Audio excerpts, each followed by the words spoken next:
বিগত বছরগুলোতে কতিপয় অসাধু ব্যবসায়ী ও প্রভাবশালী ব্যক্তিরা নামে বেনামে কত টাকা ঋণ আত্মসাৎ এবং অর্থ পাচার করেছেন তার হিসাব করা হচ্ছে বলে জানিয়েছেন প্রধান উপদেষ্টা ডক্টর মোহাম্মদ ইউনূস। প্রধান উপদেষ্টা প্রেস উইং থেকে পাঠানো বিজ্ঞপ্তিতে জানানো হয়, ব্যাপক দুর্নীতি এবং প্রতারণার মাধ্যমে নামে বেনামে বিপুল পরিমাণের অর্থ আত্মসাৎ এবং বিদেশে পাচার হওয়া অর্থের সঠিক পরিমাণ নির্ণয়ের কাজ চলছে।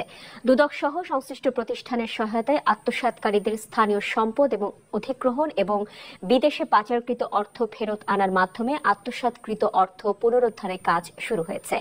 জানানো হয়, দুর্নীতি ও অর্থ পাচারের সাথে সংশ্লিষ্ট ব্যাংক এবং আর্থিক প্রতিষ্ঠানসমূহে ইতিমধ্যে সংস্কার কার্যক্রম শুরু হয়েছে।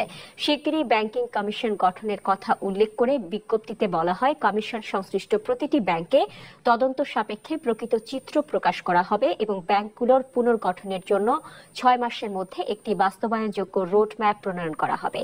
আরো বলা হয়, ব্যাংকগুলোর পুনর্গঠন এবং আর্থিক খাতের কাঠামোগত সংস্কার সময় সাপেক্ষ।